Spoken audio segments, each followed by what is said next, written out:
Formula ఈ car racing కేసుపై నేడు విచారణ హైకోర్టులో జరగనుంది. అయితే కేటీఆర్ క్వాష్ పిటిషన్ పై విచారణ చేయనుంది న్యాయస్థానం. నేడు కౌంటర్ దాఖలు చేయాలని ఏసీబీకి హైకోర్టు ఆదేశించింది. ఈ నెల 30 వరకు కేటీఆర్ అరెస్టుపై హైకోర్టులో స్వల్ప ఊరట ఉంది. ఈ కేసులో ఇప్పటికే ఫిర్యాదుదారుడు ఐఏఎస్ దాన కిషోర్ స్టేట్మెంట్ రికార్డ్ చేసింది ఏసీబీ. దాంతో దాన కిషోర్ స్టేట్మెంట్, ఏసీబీ కౌంటర్ కీలకంగా మారనున్నాయి.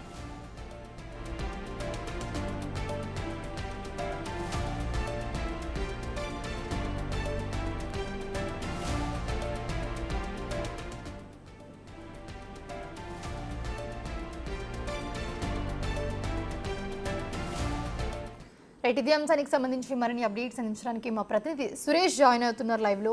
సురేష్, ప్రస్తుతం చూస్తున్నాము ఈ కార్ రేస్ కి సంబంధించి ఉచ్చు బిగుస్తూ ఉంది. సో దాన కిషోర్ స్టేట్మెంట్ కీలకంగా మారనుందని చెప్పుకోవచ్చా?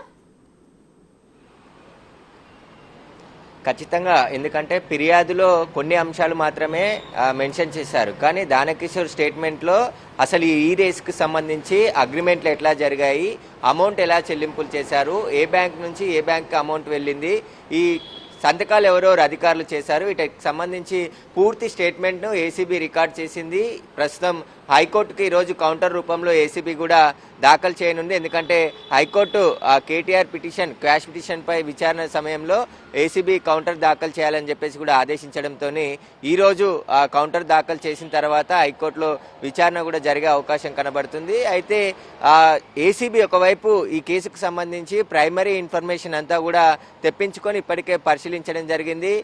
మొదటి సెషన్లో రేస్కి సంబంధించిన ఏర్పాట్లు కావచ్చు, ఖర్చులు ఎవరు పెట్టారు, స్పాన్సర్స్ ఎవరు వచ్చారు, ఈ అగ్రిమెంట్లు ఏ విధంగా జరిగాయి, తర్వాత రెండో విడతకు సంబంధించి రేసింగ్కి సంబంధించిన ఎంఈఓ ఎందుకు క్యాన్సిల్ అయింది, ఆ తర్వాత హెచ్ఎండి ఎందుకు ముందుకు వచ్చింది, ఎవరు ఆదేశాల మేరకు ముందే డబ్బులు చెల్లించారు. ఇక్కడ కీలకమైన అంశం ఏంటంటే అగ్రిమెంటు, మొదటి ఎంఈఓకి సంబంధించి అగ్రిమెంట్ పూర్తయిన తర్వాత రెండో రేస్కు సంబంధించి, సెషన్స్కి సంబంధించి అగ్రిమెంట్ కాకముందే నిధులు విదేశీ కంపెనీకి బదలాయించారు. అది కేటీఆర్ చెప్తేనే చేశామని చెప్పేసి హెచ్ఎండిఏ అధికారులు, ఇటు అరవింద్ కుమార్, ఐఏఎస్ అరవింద్ కుమార్ కూడా చెప్పినట్టు తెలుస్తుంది. దీనికి సంబంధించే ఈరోజు లేదా రేపు అరవింద్ కుమార్తో పాటు బిఎల్ఎన్ రెడ్డికి కూడా నోటీసులు ఇచ్చి ముందుగా వారిద్దరు స్టేట్మెంట్ రికార్డ్ చేసిన తర్వాతే కేటీఆర్కు నోటీసులు ఇచ్చి విచారణకు పిలిచే అవకాశం ఉంది. ఎందుకంటే కోర్టు విచారణ సందర్భంలో ఎఫ్ఐఆర్ అయ్యింది. మరుసటి రోజే కేటీఆర్ క్వాష్ పిటిషన్ దాఖలు చేశారు. ఇప్పుడు ఇన్వెస్టిగేషన్ ఇంకా స్టార్ట్ చేయలేదు అని చెప్పేసి కూడా అక్కడ ఏసీబీ వాదనలు వినిపించడం జరిగింది సీనియర్ కౌన్సిల్. ఇప్పుడు పూర్తిగా, ఎందుకంటే హైకోర్టు డైరెక్షన్ ప్రకారం పూర్తిగా ఆధారాలు సేకరించి కేటీఆర్ని పిలిచి ప్రశ్నల వర్షం కురిపించే అవకాశం కనబడుతుంది. లీగల్గా ముందుకు వెళ్తున్నాము, గవర్నర్ అనుమతి తీసుకున్న తర్వాతే ప్రభుత్వం ఏసీబీకి ఫిర్యాదు చేసింది. అందులో A1గా కేటీఆర్ పేరు చేర్చడం జరిగింది, A2గా అరవింద్ కుమార్, A3గా బిఎల్ఎన్ రెడ్డికి సంబంధించిన పేర్లు చేర్చి ఎఫ్ఐఆర్ నమోదు చేయడం జరిగింది. ఈ ఎఫ్ఐఆర్లో ప్రైమరీ ఇన్వెస్టిగేషన్ అంతా కూడా ఏసీబీ ఇప్పటికే సేకరించడం జరిగింది. ఇటు మున్సిపల్ అడ్మినిస్ట్రేషన్తో పాటు హెచ్ఎండిఏకి సంబంధించిన కీలక ఫైల్స్ అన్నిటిని కూడా ఏసీబీ అధికారులు తీసుకోవడం జరిగింది. ఇప్పటికే సిఐ టీము, ఒక స్పెషల్ టీంని ఏర్పాటు చేశారు ఏసీబీ డీజీ విజయ్ కుమార్. ఆ టీము ఇప్పుడు ఈ కేసు ఇన్వెస్టిగేషన్ చేస్తుంది.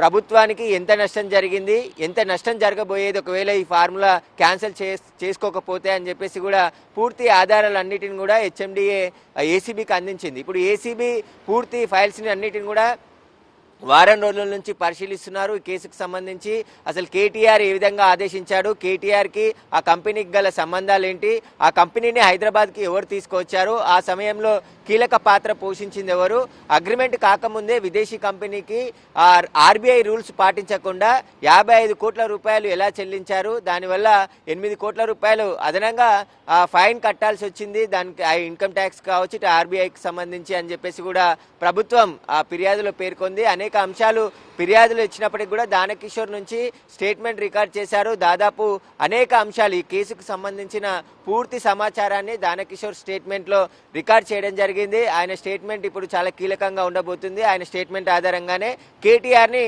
ప్రశ్నించే అవకాశం కనబడుతుంది. ఇక కేటీఆర్కు ఈ నెల 30 వరకు అరెస్ట్ చేయొద్దని స్వల్ప ఊరట మాత్రమే హైకోర్టు ఇచ్చింది. కాబట్టి క్వాష్ పిటిషన్ని క్వాష్ చేయలేదు, విచారణ ఈరోజు చేస్తామని చెప్పారు. కాబట్టి ఈరోజు ఒకవేళ హైకోర్టు పనిదినం ఉంటే ఖచ్చితంగా హైకోర్టులో విచారణ జరిగే అవకాశం కనబడుతుంది. ఏసీబీ కౌంటర్తో పాటు ఇటు కేటీఆర్ న్యాయవాదులు కూడా కౌంటర్ దాఖలు చేయాలని చెప్పేసి ఆదేశించింది. కాబట్టి 2 కౌంటర్లపై పూర్తి విచారణ జరిపిన తర్వాత ఏసీబీ ఎలాంటి హైకోర్టు ఎలాంటి ఉత్తర్వులు ఇస్తుంది అనేది కూడా హైకోర్టు విచారణ తర్వాత తెలిసే అవకాశం ఉంది. ఇక ఏసీబీ తన పని తాను చేసుకుంటూ పోతుంది. ఇక ఈడీ కూడా ఏదైతే ఈ ఫార్ములాకు సంబంధించి ఎఫ్ఐఆర్ చేయడం జరిగింది. ఈ కేసులో పూర్తి సమాచారం ఇవ్వాలని చెప్పేసి ఇటు పురపాలక శాఖతో పాటు హెచ్ఎండిఏకి ఏసీబీకి లేఖలు రాసింది. ఇప్పటికే వారి దగ్గర ఉన్న సమాచారాన్ని అంతా కూడా ఈడీకి కూడా ఇచ్చారు. ఈడీ కూడా ఈ కేసుకు సంబంధించి పూర్తి ఆధారాలన్నిటిని కూడా పరిశీలిస్తుంది. పూర్తి సమాచారం సేకరించిన తర్వాత ఇటు కేటీఆర్కి, అరవింద్ కుమార్, బిఎల్ఎన్ రెడ్డికి ముగ్గురికి కూడా నోటీసులు ఇచ్చి ఈడీ కూడా దర్యాప్తు చేయబోతున్నాయి. ఇటు ఏసీబీ, ఈడీ రెండు కూడా దర్యాప్తు చేయబోతున్నాయి ఈ కేసుకు సంబంధించి. ఎందుకంటే విదేశీ కంపెనీలకు సంబంధించి నిధులు మళ్లించడం, మనీ లాండరింగ్తో పాటు పిఎంఎల్ యాక్ట్ కింద ఈడీ ఎఫ్ఐఆర్ నమోదు చేసింది. కాబట్టి దీనికి సంబంధించి ఈడీ ఒకవైపు దర్యాప్తు చేస్తుంది, ఏసీబీ దర్యాప్తు చేస్తుంది. రెండు దర్యాప్తులు కూడా వేగం అందుకున్నాయి అనుకోవచ్చు. ఎందుకంటే ఇందులో గోల్మాల్ జరిగింది. ఆ గోల్మాల్ను బయట పెట్టేదే ఈడీ, ఇటు ఏసీబీ కూడా బయట పెట్టే అవకాశం ఉంది విచారణలో. Right, thanks for the update Suresh.